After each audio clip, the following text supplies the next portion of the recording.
Hey guys, welcome back to another episode of my training series, The Process.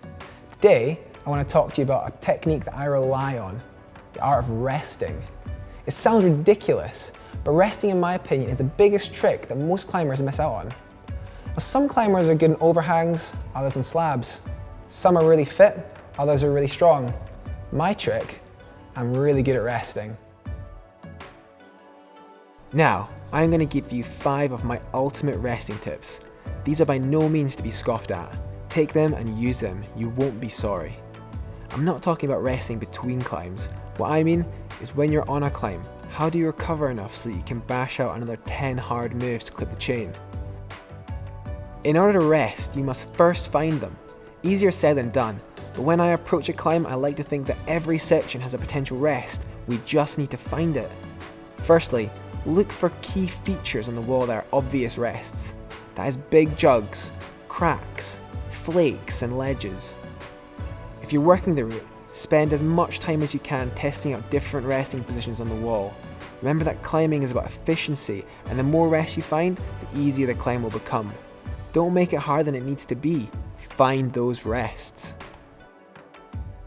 Resting is not as simple as just finding the holes and shaking out. You need to learn how to relax your body, relax your grip, control your breathing, and most importantly, control your mindset. The art of relaxing is more about shifting the mindset from aggressive to passive. Difficult to do, and it's made even more challenging by the fact that you might already be really pumped and struggling to hold on. Begin by focusing on breathing. Long, deep breaths will slow your heart rate and naturally relax you. Next is to try and relax your grip, only to the point that you can still hold on and aren't over gripping. As I said, mindset is key. Maintain the passive frame of mind and you'll be able to recover more effectively. Now, who said you can't rest and climb at the same time? One of my all-time favourite resting techniques is the quick flick. A simple, quick, relaxing technique that you can utilise between moves. I use this in particular if I know the hold I'm going for is bad and I'll need a little bit more in the tank to hold on. You can get either a quick or a longer shakeout depending on how good the locking handhold is. Utilise this technique as much as possible. Every rest counts. The knee bar is the holy grail of resting techniques. It's a very contentious subject here in the UK. There are both climbers for and against their use. I, my friend, am definitely pro knee barring. Anything to get rid of the dreaded pump. Knee bars are rarely full-on no-hands rests. Often, they might just be a bit of an aid to rest the hands on some otherwise bad handholds. The trick to knee bars is finding the subtlety behind the position. What part of the knee or leg is doing the barring? What direction is the force going, and how much force are you exerting? Are you utilising your pushing foot in the best way? Look for the positioning on the foothold to get the ample amount of stability. Are you confident with it? Try until you feel as though you've found the best position. Knee bars are an advanced climbing technique, but can make the difference between turning what initially might feel impossible to very achievable. Resting is not just about utilising the skills, there's also a lot of tactics involved that will make resting more advantageous to your climbing. The tactics centre around utilising resting at key moments to provide the greatest benefit. For example, when you have a crux sequence approaching, make sure you engage in some form of rest before in order to give yourself the best chance of success.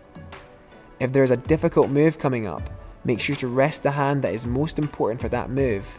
Example, if you're pulling off a bad left handhold to gain a better right handhold, then make sure and rest that left hand just before. You know the right hand is going to be good, so it doesn't need the recovery as much. Think about the climb as a whole. The further you climb, the more tired you're going to be.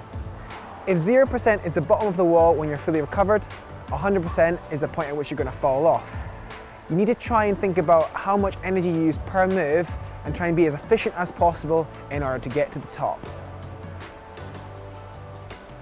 Every rest has a potential recovery of somewhere between 1% and 100%, depending on how good it is. So even if you're getting lots of small rests, they will build up to becoming more recovery over the whole length of the route. Over this episode, we've had a look at 5 skills to resting more effectively on the climbing wall. We've learned that resting isn't just about how fit you are, it's a technical skill. Resting is just one part of the puzzle to becoming a better climber, and shouldn't be viewed on as inferior to any other technical or physical component. I know for sure that I wouldn't have got up half as many climbs without these 5 invaluable resting tips. If you enjoyed the video and you're psyched to learn more about how to incorporate these exercises into a training routine, why don't you check out this link? It's a feature article specifically designed for this episode.